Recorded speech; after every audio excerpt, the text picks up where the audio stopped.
नमस्कार मित्रों, मैं बात करता हूं अपना बुटीबुरी और आवाज बुटीबुरी में।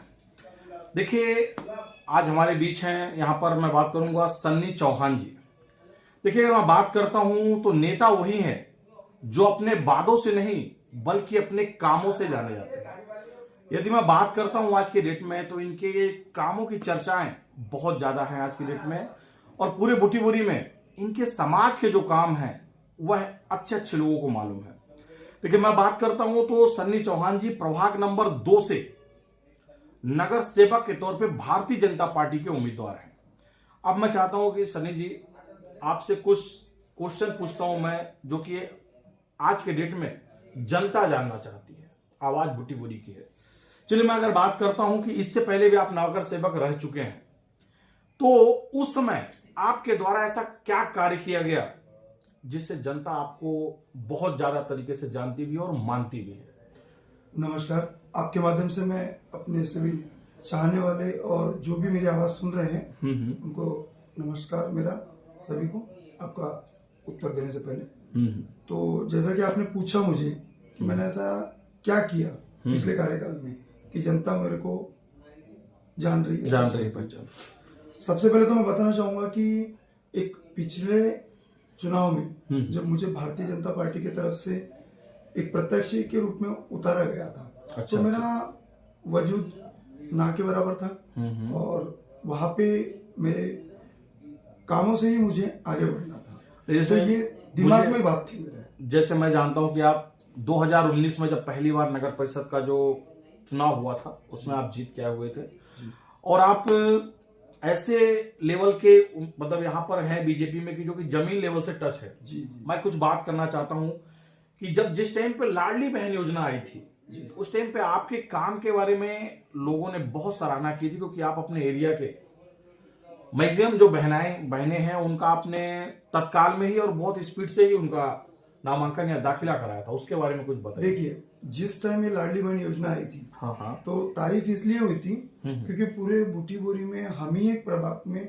शुरू किए थे हमने। अच्छा। आदरणीय समीर भाऊ और बबलू जी गौतम, इनके मार्गदर्शन में एक ऐसा हमारे दिमाग में आया था कि लाडली बहनें सेतु में जाते थे। अच्छा। तो उनको तकलीफ ना हो, जिनको जा सकते हो ठीक है, बट कुछ लोग ऐसे थे कि जो घर से बाहर नहीं निकल पाते। तो जिस दिन लॉन्च हुई उसके दूसरे दिन जैसे चालू हुआ ऑनलाइन फॉर्म भरना, अच्छा। तो हमने कुछ लड़कियां हमारे साथ में थी, कुछ लड़के थे, मेरे दोस्त लोग थे, तो उनके माध्यम से हम डायरेक्टली उनके घर जाके मोबाइल से उनके फॉर्म भरे। अच्छा। तो उससे एक बहुत अच्छा प्रतिसाद मिला। तो हमने केवल 3 दिनों में पूरे प्रभाग के फॉर्म भर लिए। एक और मैं बात करना चाहता हूं कि आपके में संजय गांधी, ये जो बात करता हूं पेंशन योजना बुजुर्गों के लिए, उसमें भी आपके कामों की आपके बाढ़ में अच्छी खासी तारीफ होती है। उसका रीजन ऐसा है कि अभी कुछ दिन पहले जब वो डीबीटी सिस्टम आया था, अच्छा, डायरेक्ट बेनिफिशियरी ट्रांसफर, तो उसमें क्या हुआ था कि जो भी लाभार्थी रहते हैं तो उनको डायरेक्ट गवर्नमेंट पैसा डालेगी। अच्छा। तो कुछ लोगों का डीबीटी नहीं हुआ था, तो उनको पैसे आना बंद हो गए। तो उसमें हमने काम चालू किया। एक हमारे मित्र थे, उनके माध्यम से हमने इस चीज को जाना, पहचाना, फिर तहसील कार्यालय में जाना, फिर वहां पे काम करना। तो बुजुर्गों का आशीर्वाद मिल रहा था, सब कुछ बराबर था। तो हमने करीब करीब प्रभाग में के, मैं बाहर का नहीं बताऊंगा आपको, सिर्फ प्रभाग में के और आजू बाजू के लोग भी जितने मेरे पास आते थे, सुबह से बेचारे बुजुर्ग लोग आते थे, क्योंकि उनको तहसील जाना कठिन हो जाता। तो उनके डॉक्यूमेंट्स लेके हम, मेरे साथ में मेरे दोस्त लोग, हम जाते थे और उनके पेंशन योजना की जो डीबीटी प्रोसेस करवाते थे। फिर उसमें ऐसा हुआ कि ये चीज विधायक जी के और आदरणीय बबलू जी के ध्यान में आई, प्रथम नगर अध्यक्ष की। तो मुझे भारतीय जनता पार्टी की तरफ से बोलो या तो विधायक जी की तरफ से मुझे एक सौभाग्य प्राप्त हुआ। मुझे उस योजना में तालुका स्तरीय कमेटी में सदस्य बनाया गया। तो आज हम ऐसा कर रहे कि हमारे पास में जो भी आते हैं, हम 15 दिनों में उनके फॉर्म भर के हम ही भरते। अच्छा। और सिर्फ उनके जहाँ साइन लगते हो साइन लेते, जो फोटो लगते, एफिडेविट लगते हो उनसे लेते, और उनके 15 दिनों में हम बुजुर्ग लोगों के ये पेंशन योजना शुरू कर देते। उसमें संजय गांधी विधवाओं के लिए होती है और श्रावण बाल जो होती है वो बुजुर्गों की। देखिए, मैं बात करता हूं कि समाज में ऐसे काम करना चाहिए जिसमें लोगों को कहीं तकलीफें न हुई। स्वयं फॉर्म लाना, स्वयं फॉर्म भरना, यह बहुत बड़ी चीजें होती है आज के डेट पे बुजुर्ग और महिलाओं के लिए। चलिए, मैं बात करता हूँ एक और चीज। मैं आपके बाढ़ के एरिया में कुछ टाइम में मतलब घूमा भी, पता भी किया कुछ ऐसा। एक बहुत ही अच्छी चीज है कि आपकी कि आप लोगों की जो ये दवा खाना के थ्रू सहायता करते हैं, एडमिशन कराना, उनका इलाज कराना। ऐसे बहुत से लोगों ने बताया, मैंने एक भाई का भी कुछ इंटरव्यू मतलब देखा था फेसबुक में। वो क्या परियोजना क्या है, मतलब क्या है ऐसा? एक्चुअली ये चीज का शौक मुझे बचपन से था। अच्छा अच्छा। बचपन से मेरे चाचा यहाँ के सरपंच भी उप सरपंच भी रह चुके हैं। अच्छा अच्छा। और मेरे को ये चीज में वो उनके पास लोग आते थे, वो मेरे माध्यम से काम करवाते थे। तो उस माध्यम से क्या हुआ कि मुझे उनकी सेवा करने का इंटरेस्ट जागा। तो मैं धीरे धीरे करने लगा। फिर सौभाग्य से क्या हुआ कि समीर मेघे साहब हमारे विधायक थे। अच्छा अच्छा। तो हॉस्पिटल के बारे में उनसे बड़ा तो कोई है नहीं मेरी नजर में। अच्छा। तो उनके माध्यम से मुझे एक चालना मिली। मैं पेशेंट उनके हॉस्पिटल में ले जाते गया। तो उसमें क्या होता है कि योजनाओं में तो ऑपरेशन हर जगह हो जाते हैं। हाँ बराबर। ये कुछ लोग बोल रहे हैं। हाँ। मगर हम योजनाओं के परे बात करते कि ऑपरेशन योजना में बैठने के पहले प्रॉपर इन्वेस्टिगेशन, जैसे हार्ट का प्रॉब्लम है तो एंजियोग्राफी वगैरह जो होती है, एक महंगी ये होती है, 2D को होता है। उसके बाद में बहुत सारे ऐसे टेस्ट होते हैं, ECG से स्टार्ट होते हैं। तो वो सब चीजों में बहुत सारा खर्चा होता है। तो आदरणीय समीर मेघे साहब की मदद से, उनके सहकार्य से बहुत सारी चीजें हम फ्री में करवाते हैं। और पेशेंट आना मैं सौभाग्य की बात मानता हूँ, क्योंकि भगवान ने ताकत दिया है, शक्ति दी है और अपने को आशीर्वाद मिला है मेघे साहब का। तो मैं जनता तक वो काम ले जाना चाहता हूँ। लोग मेरे पास एक बार आते तक वो प्रॉब्लम उनकी रहती है। अच्छा। उसके बाद में उस प्रॉब्लम को मैं अपना बना लेता हूँ। देखिए एक बहुत बड़ी चीज है, इतने कम उम्र में इलेक्शन में भी, आज की कंडीशन में भी आप पता करना चाहें तो 3 पेशेंट ऐसे प्रॉपर प्रभाग 2 के की जो एडमिट है, नाम भी बता देता हूँ आपको, बंडेवार, खंडारे, अभी एडमिट है पेशेंट। आज ही खंडारे का आज ही ऑपरेशन हुआ है। अच्छा। तो ऐसे बहुत सारे काम होते रहते हैं। देखिए अगर मैं बात करता हूँ कि सनी जी आप बहुत कम उम्र में ऐसी समाज सेवा पे लगे हुए हैं जिससे लोगों का कल्याण हो रहा है, बहुत अच्छी चीज है। आप लगे रहिए, आगे बढ़ते रहिए, लोग आपके साथ में ऑलरेडी हैं। इसलिए मैं एक चीज और पूछना चाहता हूं कि आपके अपने कार्यकाल में जी आपको ऐसी कौन सी चुनौती आई, ऐसा कौन सा बड़ा काम आया जिसको करने में थोड़ा तकलीफ हुई होगा? जी देखिए, जिस समय मैं उम्मीदवार बना था तो मुझे एक ही बात सुनने मिल रही थी कि काम करना है, काम करना है, काम करना है। तो मैं कामों के पीछे, एक्चुअली उस समय तक मैं बबलू गौतम जी के बहुत करीब नहीं था। अच्छा। बट अध्यक्ष बने वो, सदस्य बना मैं। ठीक है। मेरे पीछे था जनता का प्रेशर। अच्छा। कामों का। तो मैंने ढूंढा एक जिद्दी आदमी। अच्छा। हमारे कार्यकाल में आप पूरी टीम से पूछ सकते हैं कि हमने जो जिद उनमें देखी बबलू जी गौतम के इसमें काम में, तो उस चीज को मैंने परख लिया। अच्छा। तो वो जो जिद थी तो मैं उनके पीछे भिड़ा। तो प्रभाग में आपने जैसे पूछा कि समस्या कहाँ है, समस्या हर जगह थी। अच्छा। प्रभाग में बहुत सारे ऐसे रास्ते थे, आपने देखा होगा फेसबुक पे लोग डालते थे कि हर रास्ता कभी बनन, नगर से झोपे तय वगैरह, ऐसे बहुत सारे कमेंट्स आते थे। एक ही साल हुआ था, पर अनफॉर्चुनेटली क्या हुआ कि कोरोना आ गया।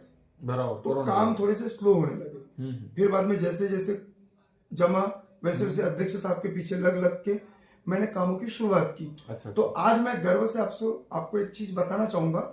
सम्माननीय अध्यक्ष साहब समीर बाबू मेघे, चंद्रशेखर जी बावनकुळे, इनके आशीर्वाद से प्रभाग 2 ऐसा है कि प्रभाग 2 में रोड बनाने का काम बचा नहीं है। इसका मतलब जानते हैं ना आप कि एक भी रोड बचा नहीं है। छोटी गलियों के अंदर की भी रोड बन चुकी है। उसके बाद में नालियां, आखिरी की नाली बची हुई थी संजय निनावे थे देवगढ़। अच्छा। उसका काम चालू है, आचार संहिता के पहले से काम चालू है, वो काम चालू है। आखिरी नाली भी बन चुकी है। इसका मतलब है कि सभी जगह नालियां है। और उसके बाद में स्ट्रीट लाइट के जो पोल होते हैं वो प्रभाग क्रमांक 2 ही एकमेव प्रभाग ऐसा है कि जहां पे सारी गलियों में स्ट्रीट लाइट बन चुकी है। देखिए और अभी एक दो गलियां ऐसे है कि जहाँ पे पोल्स के जो बैरिकेड्स होते हैं वो डल चुके हैं। 2-4 दिन में उसमें पोल्स वगैरह लग के लाइट चालू हो जाएंगी। देखिए युवा नेता हैं सन्नी जी, देखिए आज के डेट में बूटी बोरी के लिए भी और भारतीय जनता पार्टी के लिए भी एक कर्मठ नेता है जो कि जमीनी स्तर पर भारतीय जनता पार्टी के लिए प्रचार प्रसार और काम ही करते हैं। देखिए मैं एक और बोलना चाहता हूं कि ऐसी बहुत सारी योजनाएं आती हैं अपने बूटी बोरी में, तो जैसे वो योजनाएं लोगों तक बहुत कम समय में पहुंच जाए, उसके लिए कुछ ऐसा प्लान है?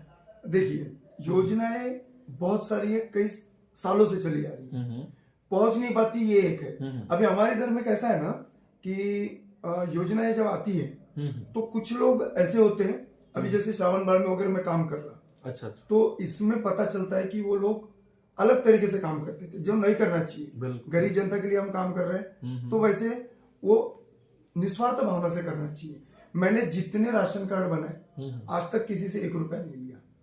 मेरे प्रभाग में आपने समस्या पूछी, सबसे गंभीर समस्या क्या थी कि जो कच्चे मकान थे, कच्चे मकान थे उनको अधिकृत दर्जा नहीं था। अच्छा, ठीक है, पट्टे वट्टे को लेकर, पट्टे वट्टे को। अच्छा, तो सबसे बड़ी क्रिटिकल मेरे लिए काम वही था, पट्टे लाना। तो 80 ऐसे मकान थे जहाँ पे पट्टे नहीं थे।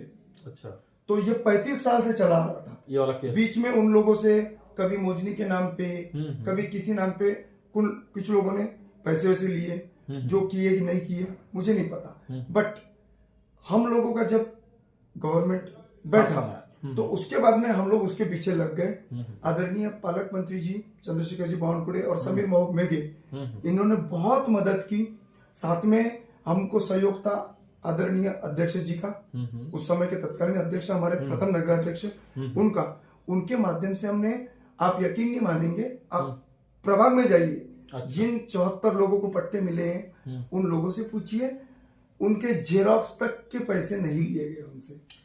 देखिए, मैं बात करता हूं तो जिनके पास घर थे, जिनके पास पट्टे नहीं थे, ये बहुत बड़ी समस्या है आज की डेट में, और उनको वो करवा पाना जी बहुत ही बड़ा। आपने पूछा ना घर जाके किस तरीके से, तो आप प्रभाग में कैमरे लेकर के जाइए। और नहीं, मैं ऑलरेडी उस प्रभाग में घूम चुका हूँ, तभी मैं आपके पास आया हुआ हूँ। चलिए, मैं एक चीज और पूछना चाहता हूँ, कुछ ऐसे काम हैं आपके अभी जो पिछली बार जी अधूरे रह गए हों, जिनको आप इस बार पूरा कर? अधूरा तो देखिए, इंसान और इंसान की जिंदगी में अगर कोई कहीं पे नेतृत्व कर रहा है, एक सक्रिय कार्यकर्ता बोलूंगा मैं, नेता तो नहीं बोल सकता मैं, अभी बहुत छोटा हूं मैं, नेता बनने की उम्र आने की। अच्छा। तो जब अपन काम करते हैं ना सर जी, तो काम करते टाइम में कैसा है, कुछ तो अधूरा होना चाहिए। अच्छा, ठीक है। पाने की अगर चाहत है तो ही कुछ इंसान करता है। बिल्कुल, पाने की कुछ चाहत है तो इंसान कुछ करता है। चलो, मैं बता दूं कि सनी जी थोड़ा सा कभी भी है, अभी मेरे कभी कविता भी बोल देते हैं। नहीं तो अभी जैसा आपने बोला ना कि अभी आपकी क्या ऐसी मंशा है, मनसा है, बराबर। मंशा तो मैं ये बताना चाहूंगा कि प्रभाग 2 सबसे पहले नाली, रोड और लाइट तो कर दिया मैंने। अगर मुझे प्रभाग 2 की जनता आने वाला मौका दे रही है, जैसा कि आप बोल रहे हैं, आपकी शब्दों से मुझे लग रहा है कि मुझे जनता मौका दे रही है, और जनता, जो लोग मुझे पिछली बार नफरत करते थे वो भी आज मुझे प्यार कर रहे हैं। अच्छी बात, ठीक है। और आपके माध्यम से मैं बताना चाहूंगा कि अगला मौका मिलेगा तो मैं आपके टीवी चैनल पे बोल रहा हूँ, हर गली में पेविंग ब्लॉक बढ़िया लगाऊंगा। अच्छा, पेविंग ब्लॉक लगाने के बाद में एसएस के सोफा जो रहते हैं ना, कुर्सियां, माता लोगों के लिए बैठने के लिए कुर्सियां होंगी। और आपने देखा होगा प्रभाग 2 में दुर्गा माता मंदिर में तो गए होंगे आप, पहले कैसा था आज कैसा है, कुछ परिवर्तन हुआ। तो जो पाम के पेड़ लगे हुए हैं शो के, जिसमें ऑक्सीजन ज्यादा से ज्यादा मिले, क्योंकि कोविड में सबसे ज्यादा जरूरत पड़ी ऑक्सीजन की। तो मैं पूरी कोशिश करूंगा कि हर गलियों में एक पाम की एक अच्छी लाइन हो, कुछ ऐसे ऑक्सीजन देने वाले पेड़ हो कि जिनसे ज्यादा से ज्यादा ऑक्सीजन मिले और सुंदरता भी बढ़े। बहुत सही। देखिए, मैं विकास की अगर बात करूंगा तो नगर परिषद में बहुत अच्छा विकास हुआ 19 से लेकर 2025 तक। चलिए, मैं आपसे एक चीज और पूछना चाहता हूं कि आज के डेट में जी आपके प्रभाग की सबसे बड़ी समस्या क्या है, देखिए, और उसका समाधान कैसा है? जो समस्या बची है ना, वो सिर्फ मेरे प्रभाग की नहीं है, सब जगह संपूर्ण बूटी बोरी की जो समस्या है, वो एकमात्र समस्या मेरे प्रभाग की है। पीने का पानी बहुत दिनों बाद आ रहा है। अच्छा, तो उसके बारे में हम बात करना बोले तो कोई ये नहीं है। मैं मानता हूँ 6 से 7 दिन बाद नल आते हैं, पीने का पानी है। तो इस चीज में आदरणीय समीर जी में के बावनकुड़े साहब, मुख्यमंत्री साहब, इन सब के सहयोग से, और हमारे आदरणीय बबलू जी गौतम, इनके सहयोग से, और हमारी सारी बॉडी के एक सहयोग, मेहनत से, या तो उनके आश्वासनों पे खरा उतरने की जिद से, अध्यक्ष साहब के नेतृत्व में एक योजना आई हुई है, पानी पुरोठा योजना। अच्छा। तो ये योजना जो है, ये योजना अभी शॉर्टली कुछ ही दिनों में शुरू जुलाई में मुझे जुलाई डेट तक मिला हुआ है। आपको डेट मिला हुआ है। हाँ, हाँ। तो जुलाई में जो है सारे बूटी बोरी की समस्या हल हो जाएंगी, तो मेरे प्रभाग की भी हो जाएंगी। देखिए ये चीज जरूर ध्यान दीजिएगा कि सनी जी आज भी ये वादा कर रहे हैं कि आने वाली जुलाई तक पानी की समस्याएं 100% खत्म हो जाएगी बूटी बोरी के लिए, जो कि आज की सबसे बड़ी समस्या है। आपने समाधान भी बताया कि बहुत कम टाइम में पूरी हो जाएगी। अब मैं चाहता हूं कि आने वाले समय में जी और आपका क्या योगदान रहेगा समाज को लेकर, बूटी बोरी को लेकर और अपने प्रभाग को लेकर। जी अभी आप हाँ बोलिए बोलिए, कोई दिक्कत नहीं। देखिए आज के दिन में मैं समाज की बात कर रहा हूं, आप बहुत सारे काम कर रहे हैं। मैं आपको आपके माध्यम से बताना चाहता हूँ। बताइए। पिछले साल जब मैं उम्मीदवार बन के गया था, हाँ हाँ, तो मुझे बहुत तकलीफ हुई थी। नहीं होती है पहले। मगर आज प्रभाग की जनता, जो वहां के युवा वर्ग है, जो किसी का बाले किला बोलते थे, लोग बोलते थे मेरे जेब में वोट है, आज मैं कृतज्ञ हो गया। कल रात को जब बैनर बांध रहे थे ना हम लोग, किसी भी मजदूर को काम पे नहीं लगा है। बहुत अच्छी चीज है। खुद वहां के लड़के जिनके पट्टे मैंने लाके दिए, वो हर घर से एक लड़का जवान वो बैनर बांधने के लिए था। रात में 2 बजे तक उन्होंने बैनर बांधे। देखिए मैं एक चीज, तो ये जो प्यार मिल रहा है मुझे प्रभाग से, ये मैं प्रभाग की जनता का बहुत आभारी हूँ। देखिए इसमें सबसे बड़ी चीज होती है कि जब आप समाज के लिए कुछ करते हैं तो समाज आपके लिए बहुत कुछ करता है। और जिस तरह आप समाज के लिए अच्छे अच्छे काम किए हैं, वहां की जनता भी आपको देखेगी और आपका सपोर्ट करेगी। अब मैं चाहता हूं जरूर कि एक चीज मैं और बताना चाहता हूं आज की डेट में कि 2 दिसंबर को मतदान है जी। और आज की डेट में मैं सबको ये चीज बोलता हूं कि अपने अधिकार का उपयोग कीजिए और जो ऐसा लगे कि जो आपके बहुत करीब और आपके लिए बहुत कुछ किया है उनका सहयोग कीजिए। मैं चाहता हूं कि जनता के लिए कुछ आपका अपील या कुछ ऐसा जो बोलना चाहें। मैं आपके माध्यम से बूटी बोरी की समस्त जनता को, क्योंकि प्रभाग में सभी के रिश्ते नातेदार सभी रहते हैं, दोस्त रहते हैं, सभी रहते हैं। अगर मैंने आपकी कुछ भी काम पड़ा हो तो मैं पूरे बूटी बोरी वासियों को विनती करता हूं कि आप मेरे लिए प्रभाग 2 में, क्योंकि आप सभी लोगों की मुझे जरूरत है। और प्रभाग 2 की जनता, आपके माध्यम से बताना चाहूंगा, प्रभाग जो 2 की जितनी भी जनता है, मैं उनका नगर सेवक नहीं हूं, ना मैं नगर सेवक समझता हूं खुद को। हाँ। मैं उनके घर का बेटा बन के रहना चाहता हूं। बिल्कुल बिल्कुल। तो उनको अपने बेटे के लिए मतदान करना है। बिल्कुल 2 दिसंबर को हर प्रभाग में आपने इतनी इंक्वायरी की तो पता है, ये भी चलाऊंगा कि प्रभाग में मेरी कोई काकू है, कोई मौसी है, बिल्कुल बिल्कुल, इसके अलावा मेरा रिश्ता नहीं, कोई अजी है। बराबर है। तो भैया दादा मामा, तो मेरे को कोई एटीट्यूड नहीं है। बस मेरे को एक बार और चांस मिले तो मैं वो परिवार को, अपने परिवार को जो आने वाली सारी दिक्कतें वो निभाना, यही मेरा कर्तव्य रहेगा। देखिए आज की डेट में मैं बात करूंगा कि सन्नी चौहान जी किसी पहचान के मोहताज भी नहीं है, क्योंकि उनकी जो ये समाज सेवा है जग जाहिर है। मैं इतना ही बात करता हूं ना, आपने मुझे समय दिया बात करने का, बहुत ही अच्छा लगा मुझे। और आपके बहुत सारे चीज, देखिए आप बोलते बोलते भावुक भी हो गए। ये क्या होता है जब आदमी समाज से जुड़ता है ना, तो समाज की तरफ कुछ काम करता है ना, तो एक भावना अपने मैंने सपने में नहीं सोचा था, भावुक इसलिए हुआ कि जहां पर मेरे को लोग जीरो समझ रहे थे, आज वहां के लोग मेरे साथ आ रहे हैं। इससे अच्छी चीज क्या चाहिए संजय जी। धन्यवाद। मैं आपको इतना ही बोलना चाहूंगा, अपना बूटी बोरी आवाज बूटी बोरी में। नमस्कार।